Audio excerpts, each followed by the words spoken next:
The last time I ever picked up an iPad was back in the year 2012 or 2013, I can't really remember. I had the 4th generation of iPad and it is still usable today, and this was the iPad that I used to play games like Infinity Blade, and that game predates Fortnite by many years. And then I just kind of fell off from the tablet scene until I started owning and reviewing some Android tablets recently. Then a few weeks ago, I got my hands on the new 5th generation iPad Air that is equipped with the powerful M1 chip alongside with some other accessories like the Apple Pencil, the Smart Folio case, and also the Apple Magic Keyboard. So in today's video, it's not really going to be a full review, but it's more like me sharing my experience with you of how iPads have changed over the years since I last used an iPad. So let's begin.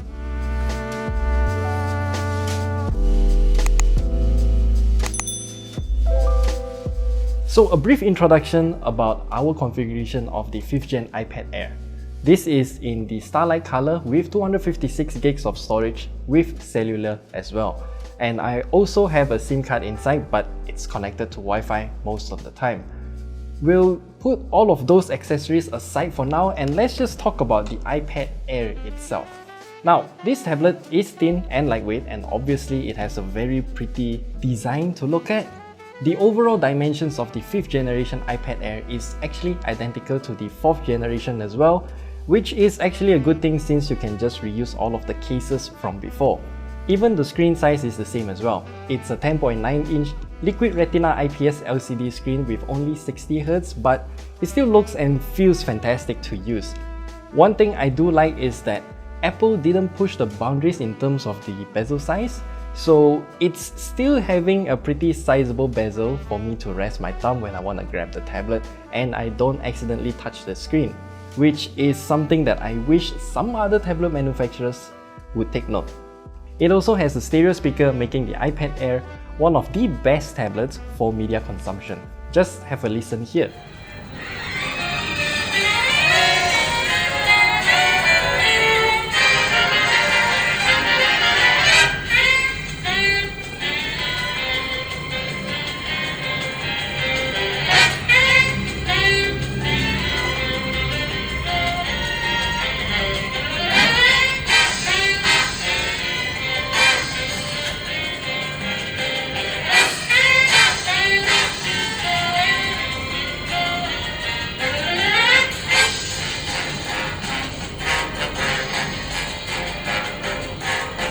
The iPad Air now even uses USB-C as well, which I truly appreciate. Apple, please do the same for the iPhones too, because I know Lightning cable was the first to bring forth the idea of reversible USB cables and made it ubiquitous at the same time, but it's time to embrace USB-C. And now let's talk about how it is to actually use the 5th generation iPad Air. It's been a long time since I used the iPad from before, like what I mentioned earlier, and it is now using iPad OS. The experience is rather interesting so far. So once I got everything set up on the iPad Air, I went ahead and downloaded some essential apps and updated the software as well. And since I recently also started using the MacBook Pro with the M1 Pro chip, it immediately told me that FaceTime was usable on both of these devices at the same time because, again, Apple's ecosystem integration is really nice. And then I realized one more thing. The iPad Air was displayed as one of the removable devices on the MacBook Pro. I was blown away by the seamless integration that Apple has developed there. And best of all, I didn't have to use iTunes anymore. I was able to select what files and settings to sync between the MacBook Pro and also the iPad Air, but I didn't want to duplicate all of my files anyway, so I didn't sync them. Then I remembered that the iPad OS has something called files, so I explored that as well. In my mind, I thought that the storage partition, that it's just gonna be like a USB flash drive so we can drag and drop files, but no, it acts like a sandbox for storage for each app that supports this feature.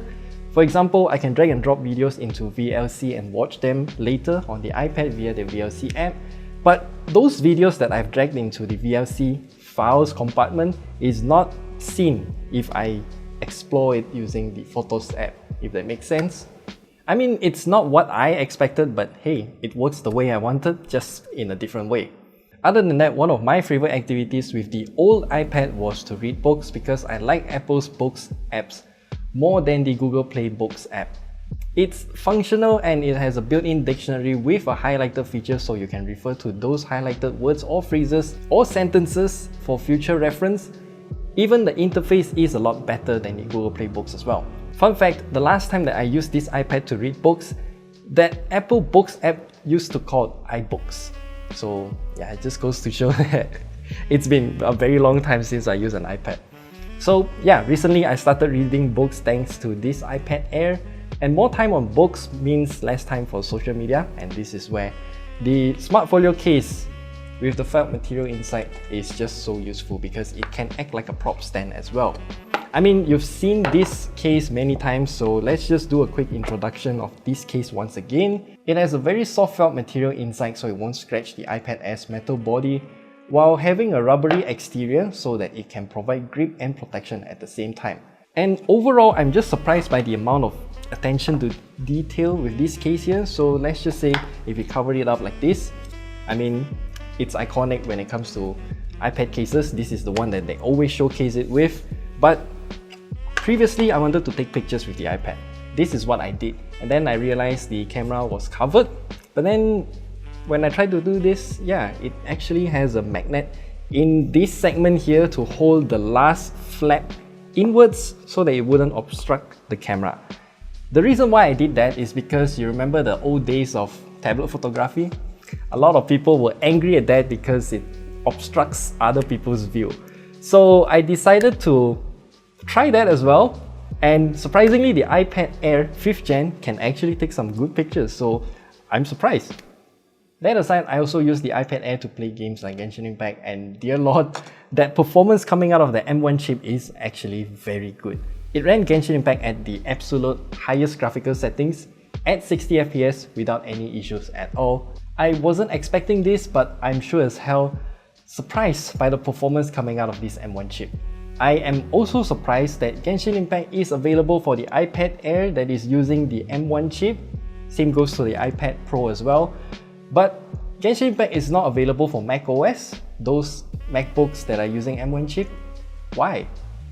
Anyway, I also use the iPad Air to do quite a lot of work. Surprisingly, my go-to setup nowadays to do work portably is using the iPad Air 5th Gen with the Apple Magic Keyboard.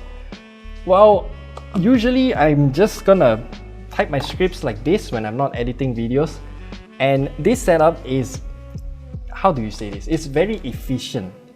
I'm not going to talk about this Apple Magic Keyboard that much in this video, but I'm really liking how Apple designed this, as the iPad is slightly lifted off the keyboard level to make space, and there's also tilt angle so that we can adjust freely what the iPad should be in terms of angle.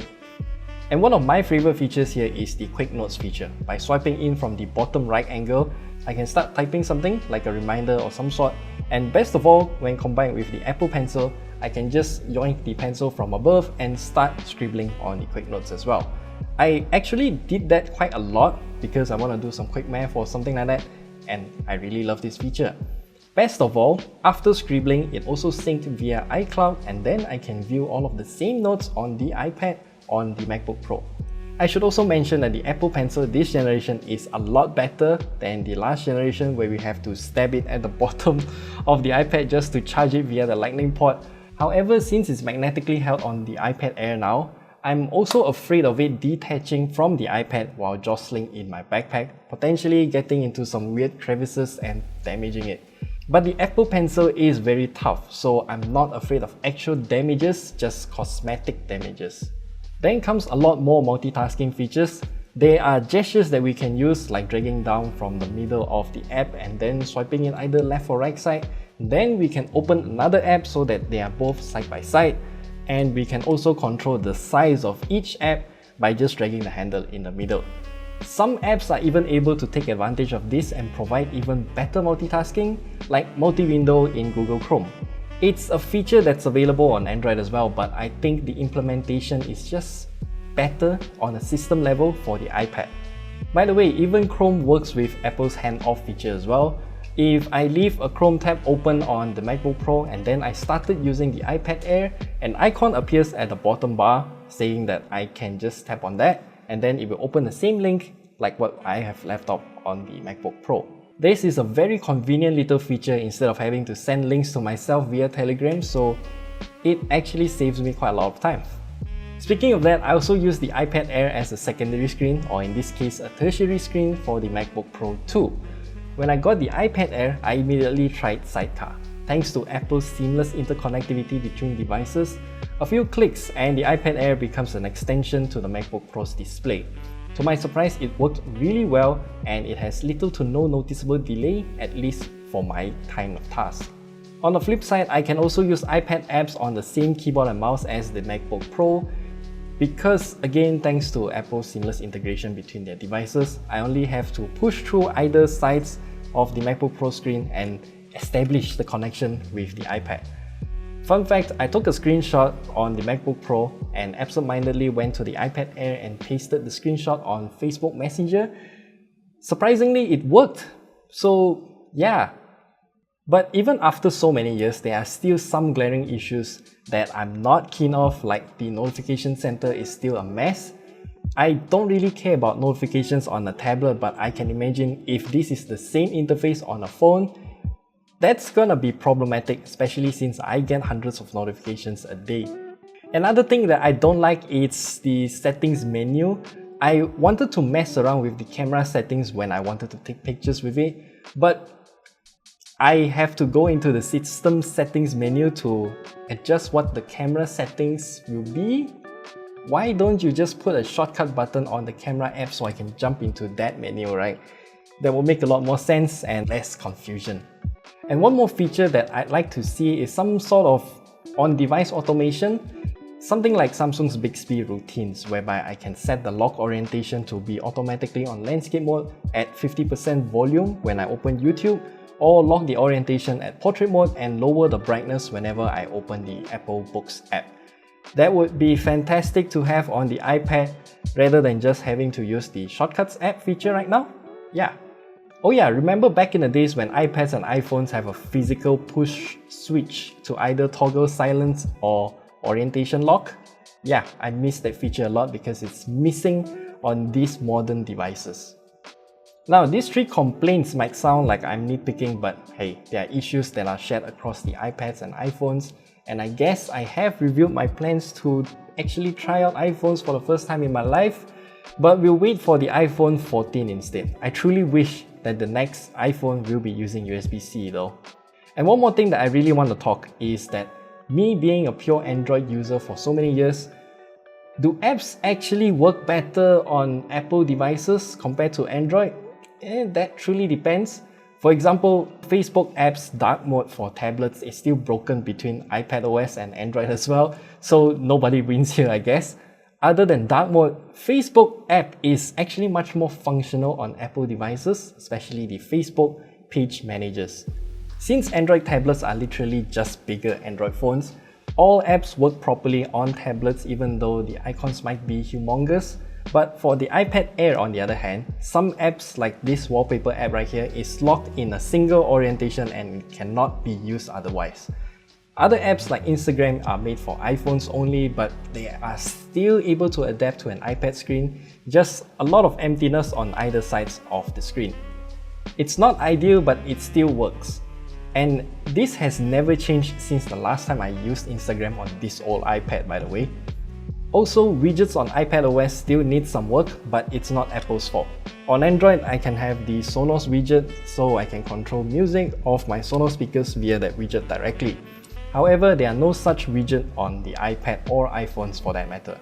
Even Spotify is in the same situation too, which I am truly disappointed by those companies and not Apple because they didn't develop the widget for the iPad or iPhone. And before we end this review, I also quickly want to mention about the battery life. I mean, it's quite good, I guess. I got about 8 to 10 hours depending on what I'm doing at the time. Now I can say that the iPad Air 5th Gen here can last throughout one full day of working use. Except if you're editing videos for a long time, of course. Either way, the iPad Air 5th Gen is a fantastic device and it feels really good to be back on an iPad right now. And yeah, now I kind of remember why I used an iPad so many years ago. And now, since there are so many improvements and new features baked into the Apple ecosystem in general, it just elevates the experience of this iPad 5th Gen so much more. And yeah, that's all we have to share with you about this iPad Air 5th generation. We'll still have more videos coming soon, particularly about using this as a laptop replacement. That will be an interesting thing to talk about because yeah, I did realize there are a few discrepancies in terms of even keyboard shortcuts between macOS and iPadOS. So yeah, that's all we have to share with you in this video. Stay subscribed for more, so we see you in that video.